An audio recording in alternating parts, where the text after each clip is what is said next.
నమస్తే, welcome to one India Telugu. నేను Joseph. Owaisi MIM అధినేతగా దేశవ్యాప్తంగా పరిచయం అవసరం లేని వ్యక్తి అయిన ఎప్పుడు కూడా తమ సామాజిక వర్గాన్ని వెనకేసుకొస్తూ ఉంటాడు. తమ సామాజిక వర్గానికి సంబంధించిన నేతలపై, అదేవిధంగా తమ ప్రజలపై ఏదన్నా దాడులు కానీ లేకపోతే ఎవరైనా అనుచిత వ్యాఖ్యలు కానీ చేస్తే ముందు వరుసలో నిలబడి అవతల వైపు వాళ్ళని ఏకిపారేసే రీతిలో ఈయన ముందుంటాడు. అయితే ఇటీవల ఓవైసీ ఒక సంచలన వ్యాఖ్యలు చేశారు. దేశవ్యాప్తంగా, ఇంకా చెప్పంటే ప్రపంచవ్యాప్తంగా అందరికీ తెలిసిందే పహల్గాం దాడి. సో ఈ దాడి నేపథ్యంలో ప్రపంచమంతా కూడా భారత్కు అండగా నిలుస్తోంది. ఒక చైనా, టర్కీ లాంటి దేశాలు తప్ప, టర్కీ కూడా డైరెక్ట్గా ఆయుధాలు అయితే పాకిస్తాన్కి ఇవ్వట్లేదు, కానీ ఏదో దొంగ రూట్లో ఇస్తుంది అన్నట్టుగా సమాచారం కూడా ఉంది. మరొకవైపు చైనా ఇప్పుడు గోడ మీద పిల్లిలాగుంది, అటు దూకుదామా ఇటు దూకుదామని. మరొకవైపు స్పష్టంగా పారదర్శకమైనటువంటి ఎంక్వైరీకి మేము సిద్ధం, సహకరిస్తామని కూడా చెప్పారు.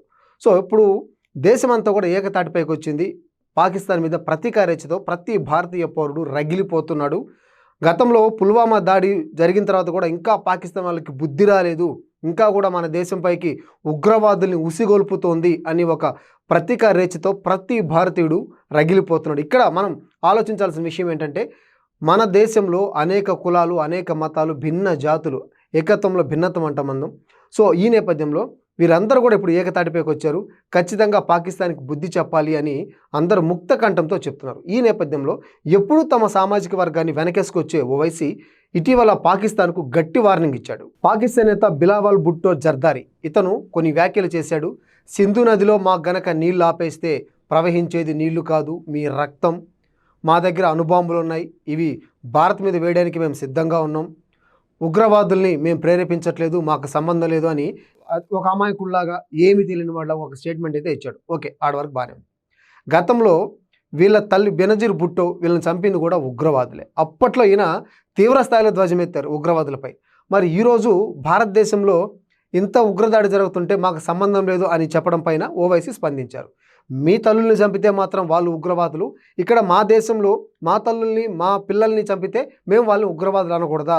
ఇది ఎంతవరకు న్యాయం అని ఆయన గట్టిగానే స్పందించారు. మరొకవైపు సింధు నదిలో మా రక్తం ప్రవహిస్తుందా, రండి చూసుకుందాం, మీరేంటో మేమేంటో, భారత సత్తా మీకు తెలియట్లేదు, అణుబాంబులు మీ దగ్గరే ఉన్నాయా, మా దగ్గర కూడా అంటూ ఈ స్థాయిలో తీవ్ర స్థాయిలో ధ్వజమెత్తారు. ఈ నేపథ్యంలో అందరూ కూడా కాస్తంత షాక్కి గురయ్యారు. ఎందుకంటే ఎప్పుడు ఒకే సామాజిక వర్గాన్ని మోసుకొచ్చే వెనకేసుకొచ్చే ఓవైసీ ఈరోజు ఇంత ఘాటుగా స్పందించారు. ఇక్కడ మనం ఒక విషయం ఖచ్చితంగా ప్రస్తావించుకోవాలి. ఇందాక మనం అనుకున్నట్లు దేశంలో ఎన్ని మతాలు, ఎన్ని జాతులను మనమంతా భారతీయులం. సో మనలో మనం కొట్టుకున్నప్పటికీ మన మీదకి ఎవరైనా అటాక్ చేస్తే మాత్రం ఖచ్చితంగా మనం ఏకతాటిపైకి రావాలి. ఓవైసీ స్పీచ్ కూడా నాకు అలాగే అనిపించింది, ఆయన ఇచ్చిన స్టేట్మెంట్ కూడా అలాగే అనిపించింది. నాకైతే ఖచ్చితంగా శభాష్ ఓవైసీ గారు అని చెప్పాలి మనస్ఫూర్తిగా అనిపిస్తుంది. ఎందుకంటే ఇలాంటి సమయంలోనే మనం కులం, జాతి, మతం చూసుకోకూడదు, మనం భారతీయులం. ఫస్ట్ ఇదొక్కటే మనం గుర్తుపెట్టుకోవాలి. ఎందుకంటే ఇక్కడ ఒక చిన్న ఎగ్జాంపుల్ చెప్పుకోవాలి. మనం ఒక వ్యక్తికి మనం పెంచి పోషిస్తున్నాం, వాడికి అన్నం పెడుతున్నాం, మంచి బెడ్ ఇస్తున్నాం, మంచి ఇల్లు ఇచ్చాం, తినడానికి తిండి ఇచ్చాం, తాగడానికి నీళ్ళు ఇచ్చాం, ఇన్ని చేస్తున్నా కూడా వాడు మన ఇంట్లో తింటూ పక్కింటి వాళ్ళని పొగిడితే మనకి ఎంత బాధగా ఉంటుందో ఇక్కడ కూడా అదే జరుగుతుంది. మన దేశంలో ఉంటూ పాకిస్తాన్ని పొగిడే వాళ్ళందరికీ ఇది ఒక వార్నింగ్ లాంటిది. ఆల్రెడీ భారత ప్రభుత్వం హెచ్చరించింది, పాకిస్తాన్ పౌరులంతా కూడా దేశం వదిలిపెట్టి వెళ్ళిపోవాలి. ఆ ప్రాసెస్ అంతా కూడా ఆల్మోస్ట్ జరిగిపోయింది. సో ఇక్కడ ఓవైసీ మాత్రం చాలా చక్కగా స్పందించారు. Hats off to you Owaisi గారు.